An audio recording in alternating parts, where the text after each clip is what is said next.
Halo adik-adik, kita bertemu kembali dengan saya Pak Yan. Di mana sekarang kita akan membahas jangka sorong. Ini adalah materi yang biasanya keluar di ujian nasional ataupun di ujian akhir sekolah. Saya punya contoh soal seperti ini adik-adik, di mana jangka sorong itu terdiri dari dua skala.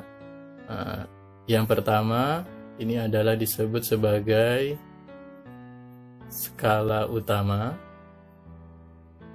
sedangkan yang lebih kecil ini disebut sebagai skala nonius.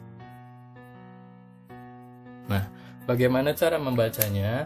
Patokannya adalah adik-adik, kita lihat skala nonius. Nah, skala nonius itu angka 0 ini terletak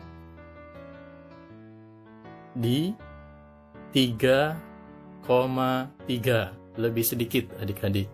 Namun belum sampai di 3,4. Nah, jadi nanti patokannya adalah angka 0 di skala nonius itu ada di 3,3 namun belum sampai di 3,4. Sehingga kita tuliskan 3,3. Nah, lalu untuk ketelitiannya adalah cari adik-adik garis skala nonius dan skala utama yang berhimpit atau dalam satu garis. Nah, kalau dilihat di sini adalah angka keempat. Nah, ini satu garis dengan skala utama, skala noniusnya. Nah, ini adalah satu garis atau dia berhimpit. Nah, kita tulis di sini berhimpit. Nah, karena dia berhimpit di garis keempat, maka kita tuliskan 0,04. Nah, kalau misalkan di soal lain dia berhimpit di garis ke-6, berarti dituliskan 0,06. Paham ya adik-adik? Nah, setelah itu barulah kita jumlahkan. Nah, 3,3 ditambahkan dengan 0,04. Berarti hasilnya adalah 3,34. Nah, jangka sorong ini satuannya adalah dalam sentimeter. Nah, sehingga kita bisa dapatkan untuk perhitungannya atau pembacaan dari jangka sorong tersebut adalah berapa adik-adik?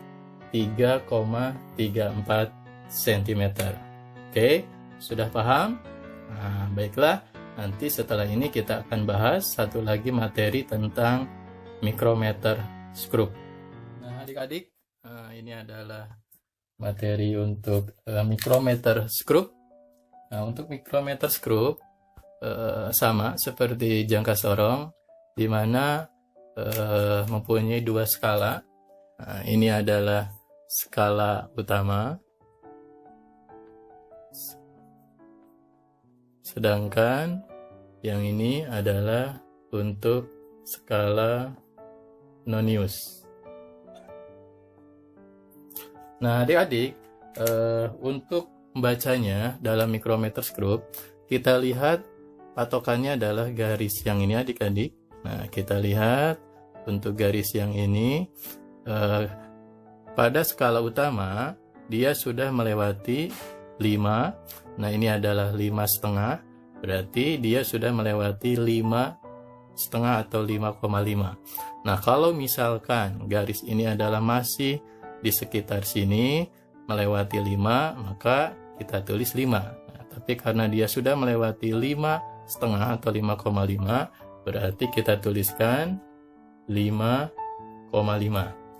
Nah, untuk ketelitiannya adik-adik, nah, kita lihat garis pada skala utama dia berhimpit dengan skala nonius pada garis ini adalah garis ke-20, ini adalah garis ke-21, dan ini adalah garis ke-22.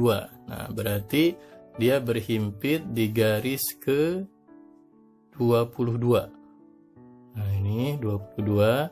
Nah, ini untuk patokannya cari garis yang berhimpit satu garis skala utama dengan skala nonius.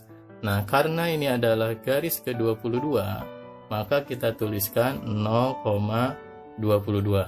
Nah, misal pada soal lain dia berhimpit di garis ke 31. Nah, berarti kita tuliskan 0,31. Setelah itu adik-adik, kita jumlahkan. Nah, berarti berapa jumlahnya adik-adik? 5,72. Nah, untuk satuan dari mikrometer skrup ini adalah milimeter. Nah, sehingga kita dapatkanlah dalam pembacaan mikrometer tersebut adalah 5,72 milimeter. Nah, baiklah adik-adik, berarti cukup sekian untuk materi dari jangka sorong dan mikrometer skrupnya. Terima kasih. Jangan lupa like, lalu komen bila ada yang belum paham, share kepada teman-teman, dan jangan lupa subscribe. Sekali lagi terima kasih. Sampai jumpa di video berikutnya.